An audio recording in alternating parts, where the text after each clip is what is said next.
Hello and welcome to Women in Retail Talks. I'm Ashley Chiradio, Senior Content Strategist at the Women in Retail Leadership Circle. And today I'm joined by Bethany McDaniel, founder and CEO of Primally Pure, a holistic skincare and wellness brand that handcrafts natural and non-toxic products with a whole person approach to well-being for skin, body, and mind.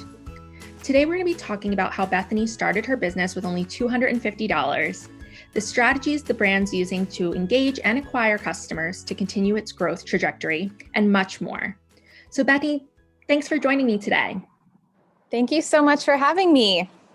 So I thought you could start by telling us a little bit more about Primally Pure and how you started the business. Yeah, I'd love to. I found myself in the world of non-toxic skincare because I was meeting a need that I had for myself, which was a desire for better, safer, more natural solutions for my skin, my face, and also for my underarms. And the underarm one was big because at the time when I started looking into all of this back in 2012, there weren't really any natural deodorants on the market that worked. And my husband's family had actually just started a organic regenerative livestock farm right around the time we got married in 2012.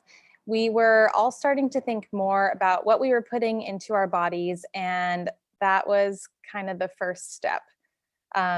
Once I realized that most of the foods I had been eating were harmful and that the influence that giant corporations have over what's determined to be healthy and not healthy in the government and things like that, I started examining other areas of my lifestyle as well, and realized that I had been doing it so wrong with food, and I knew there had to be other areas that were backwards in addition to that. So I had always struggled with my skin. So for me, looking at skincare products was kind of the natural next step. And I was pretty shocked by what I found, from the harmful chemicals in deodorant, ingredients that have been scientifically linked to various diseases, aluminum that blocks our sweat, which sounds like a good thing, but really sweat is something that we want. It's an important detox process in the body, to things like face wash, and just learning that most cleansers over dry the skin, which causes it to produce more oil in the end. I was convinced that I needed to make changes to my routine based on what I was finding. And like you mentioned in the intro, I made an order, $250 order for ingredients and packaging and things like that. And I just started kind of experimenting on my own, and using the products that I was experimenting with and giving them to friends and family to try, and letting just using like their feedback to make tweaks to the products. And I just kept improving upon my formulas until I ended up launching them in 2015. And I launched them on our family farm's website. And from there, after a few months of selling on the Primal Pastures website, I moved everything over to a website just for Primally Pure, and really started to go big with it. So that's kind of the story in a nutshell. So there's been a major shift in customer shopping behavior and retail. How has Primally Pure pivoted in response to the influx of online shopping and the competition of brands crossing into the D2C space? Yeah, great question. I think we went into this, thankfully, in such a great place. From the time I started Primally Pure, building trust with customers has always been so important to me. And that's really why I love being a D2C brand so much, because I feel like we get to form these personal connections with our customers. They're getting their products straight from us, and they're also hearing the product education straight from us, and all of the lifestyle education that we provide on our blog and things like that. So that's always been such a huge pillar of the brand. And I think that allowed us to really be set up for success when COVID hit, because brands that were traditionally maybe more retail based didn't necessarily have that high level of trust going into all of this. And so I'm super grateful that that was kind of our foundation. And then when COVID hit, we have implemented even more ways to connect with our customers. We did a gua sha challenge. Have you guys heard of gua sha? So No, I've never heard of it. no. Okay, so gua sha's it's like a gemstone facial tool, and I'm not an expert in it, but we have a holistic esthetician on our team who is. But it's a facial tool that you kind of sweep across your face in a very specific way, and it's great for lymphatic drainage and reducing fine lines and really any skin problem you can imagine. It helps with it. So we implemented a gua sha challenge, and our esthetician led a series of webinars, just kind of walking people through the techniques and different things that you can do to help with different skin problems. And we had a really awesome response with that. A lot of people were super engaged with it. So that was really fun. We have been just polling our customers even more frequently than usual, asking them questions about what products they want to see, what type of promos they want to see from us. We did a lot of questions. We sent out a lot of questions about our upcoming Black Friday promos, and we chose a new tagline for our brand. So we asked for customer input on that. So we've just been trying even more than normal to connect with customers in any way that we can. We also launched a skin quiz in October, which has been incredible and also a great way just to support our community even more so in their skin journey, as much as we can over the internet. And so this year we've actually had a 54% retention rate with repeat customers versus 43% in 2019. So I think that's just a testament to the importance of really connecting as much as possible, which is difficult, without being in person, but I think it's definitely doable. It's amazing. I wanted to learn more about the AI powered quizzes. If you could tell us a little more, and you've introduced to help with the brand and product discovery, correct? And how have consumers reacted to that? Yeah, they've been so fun. We implemented a deodorant quiz several years ago, and the purpose of that one was it was more of like a fun, lighthearted quiz to kind of help people discover which deodorant scent that we offer is the best fit for their personality. So we kind of created personas for each deodorant and created questions that line up with those personas. So that's always been like a fun one that we offer. And then our skin quiz is a little bit more strategic in how it really allows people to identify what their skin type is, because a lot of people are actually confused about what their skin type is, and skin types are always changing. So we don't say skin type, we say skin state, because it's so dependent on the weather and what season of life you're in and age and things like that. There are so many factors that go into it. So with that quiz, the goal of it is really just to help people better understand their skin and which products will work best for what state their skin is currently in, as well as lifestyle tips that will support your skin state, because caring for your skin is really so much more than just the products you use. It's an organ. Your skin is an organ. So we think that a holistic approach is so important. So with that quiz, we've had almost 15,000 people complete it since we launched it in October. Oh, wow. Yeah. Yeah, they sound fun. I want to take them now. Yeah, you'll have to check them out. They're super fun.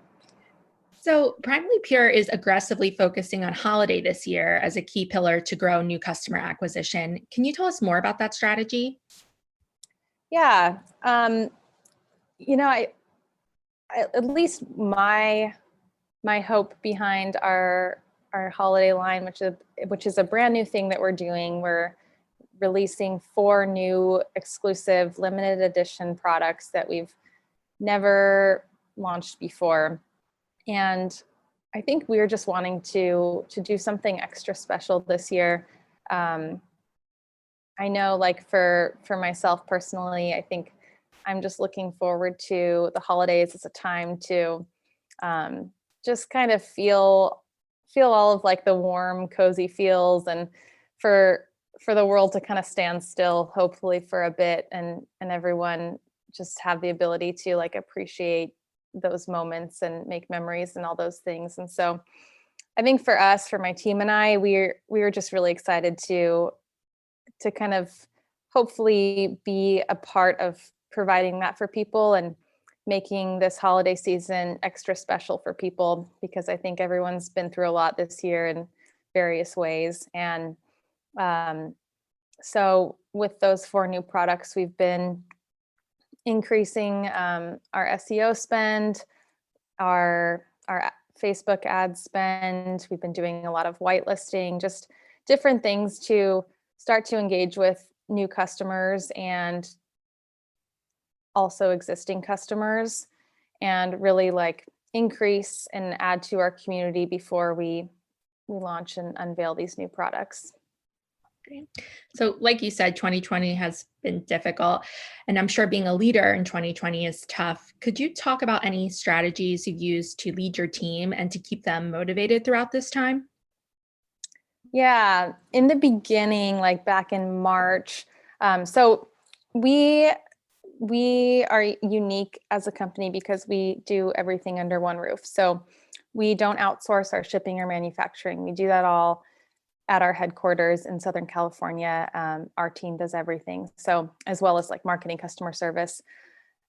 So back in March, we had our marketing team, our customer service team, they all started working remotely, but our shipping and manufacturing teams were like still working in the office. And so in the beginning, it was like a lot of coffees and, snacks and things like that, just for the team, just kind of as a small way of saying thank you for being here. We tried to do pretty frequent coffee runs for them and lunches and things like that. And then for the remote team, like having them, DoorDash something and reimbursing them, or just little things like that, I think a lot of times go a long way, just in letting people know that you like appreciate what they're doing and care, and are willing to go a little bit out of your way to thank them. So we tried to implement a lot of those small things. And then recently we did a self-care day for our team, which was really fun. And, like, as you can probably imagine, November, December are really busy months for us at our headquarters. It can feel like a crazy time just as we ramp up for the holidays. And then once the holidays hit, like working to ship all the orders out and just keep up with demand and stuff like that. It's always a really fun time, but also kind of crazy. So before all of that like officially starts, we planned a self-care day just to kind of refresh everyone and get them in the right headspace going into that busy time. So for that, we had a massage therapist giving like mini hand and foot massages. We did ear seating, which is like an acupuncture technique, and where they stick little needles in the ear and they help with different things like insomnia and stress, anxiety, just depending on where the needles are placed. And we offered a breakfast, we did a sound bath, and then a big lunch for everyone. So that was a super cool thing that we just started doing this year, and we'll probably continue to do every year to kind of refresh the team before the crazy time. That's so fun. What a great way for team bonding too. Yeah, definitely. So looking ahead, what's something you're looking forward to in the D2C space in 2021?